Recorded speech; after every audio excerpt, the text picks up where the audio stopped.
Good morning, everybody. Welcome to another episode. Today is officially the beginning of the 2021 deer season. It's food plot time. We got a lot of work to do this year. Last year we had about a half an acre of food plots. This year, 2021, we're gonna have 2 full acres of food plots. So we're starting over here on the eastmost plot. It was only probably 50 yards long last year, and it was only about 10 yards, 15 yards wide. This year it will be almost 100 yards long, and it's going to be about 30 yards wide. So we're expanding this plot. We're making this a lot bigger. We had a lot of action over here last year, so I definitely want to get this food closer to the bedding back there so they start hitting it and coming down through this plot. And our plan this year is the same as last year, except starting in the spring. We didn't do that last year. So right now, today, is about 11 weeks before we want to plant our food plots. We're going to have a brassica blend and other things. We're going to wait to see what the farmers are planting and then decide from there. But here's the plan. Today, well, tomorrow, whatever. This video, we are going to be spraying 1 quart per acre glyphosate and 1 pint per acre of 2,4-D. Glyphosate will kill anything that's currently starting to grow, anything that's green in these plots. That will kill it.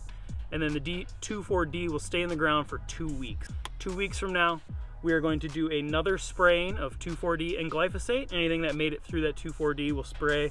That way the glyphosate will kill it. And then that 2,4-D will stay in the ground again for another 2 weeks. 2 weeks after that, when the 2,4-D is finally worn off, we'll come in and we're gonna plant buckwheat. Buckwheat is what Whitetail Habitat Solutions says. It's a perfect smother crop. It's very leafy. It'll shade the ground. And we're gonna want that to be in the ground. And you just put those seeds right on the soil. You don't need to plant it, you don't need to put it in the ground, nothing like that. Right on the soil 4 weeks after your first spraying.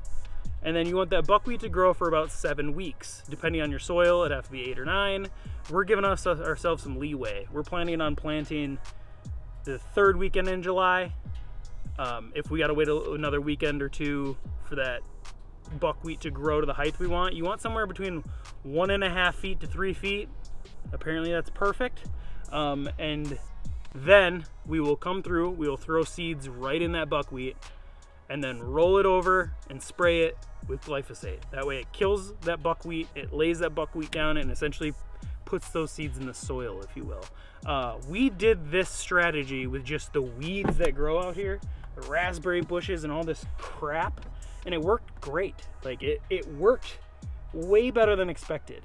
So if we're buying in this year, we're using this specifically the buckwheat like he asked for, and I'm hoping for just awesome results. So anyway, enough rambling. I gotta get to work. We got a lot of work ahead of us. Let's get to it.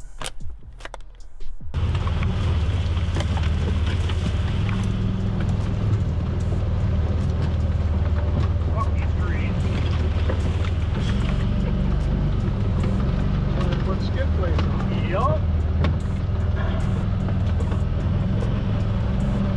Still going. Brand like a song. Good morning, everybody. Welcome back. Today is day 2. Yesterday we spent all day cleaning up and spraying food plots. Today we're working on all the 4-wheeler trails. We're widening them up, height, making them height. We cut some trees that fell over and do it on this side. We're just getting everything cleaned up nice and neat so we can sneak in and out better this year. We created a new one that goes straight up the middle to make it a lot easier for us to get around the woods. Because last year we were spooking deer constantly. So this year, not gonna be the same. Making new trails, cutting stuff open, getting some of these down trees where we don't want them bedding cut up. We're gonna do a couple of hinge cuts they're already bedding there. And on the front side of it, I'm just gonna hinge cut like 2 or 3 trees. I'm not gonna make a whole massive hillside or anything like that. Just a couple to encourage them to bed a little bit further away. And yeah, but it's been a busy day already. We got a lot ahead of us yet. Find out, huh? Yeah. Holy fuck. Strong, huh? Still on?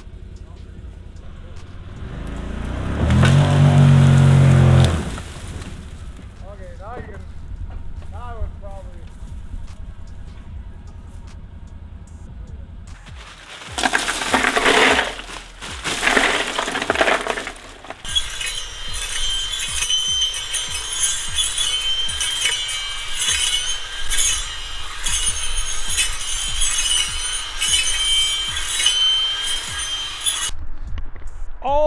right, ladies and gentlemen, I didn't film a lot today.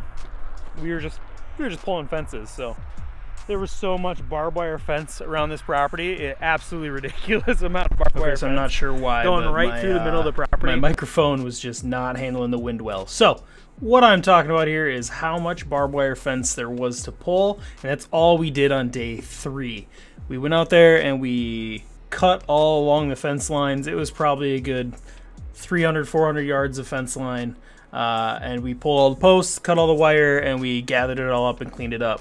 We did leave a few of the sections up to kind of direct deer traffic in places. So on the one side of the food plot, we left like more than half of it up, so the deer are encouraged to come to each side of that fence when they come on the food plot. But overall, the entire weekend was a very busy one. I know this episode was kind of all over the place, but I appreciate all of you watching. I appreciate all of you checking in. I'm actually headed out tomorrow morning as vetting this to do our second spraying. So I will do another vlog style episode because we're going to a new property to spray for someone else as well. But this is where I'm going to leave you guys. The content is coming. Fishing season is right around the corner. We'll be doing some episodes for that. We're about to get back on the grind. We took some time off. Took some time off there, but now we are hopping on this and getting ready. The year's just beginning for Sgtoutdoors Outdoors, so let's get after it. I appreciate all of you. Make sure you like, share, comment, and subscribe. And until next time, see you outside.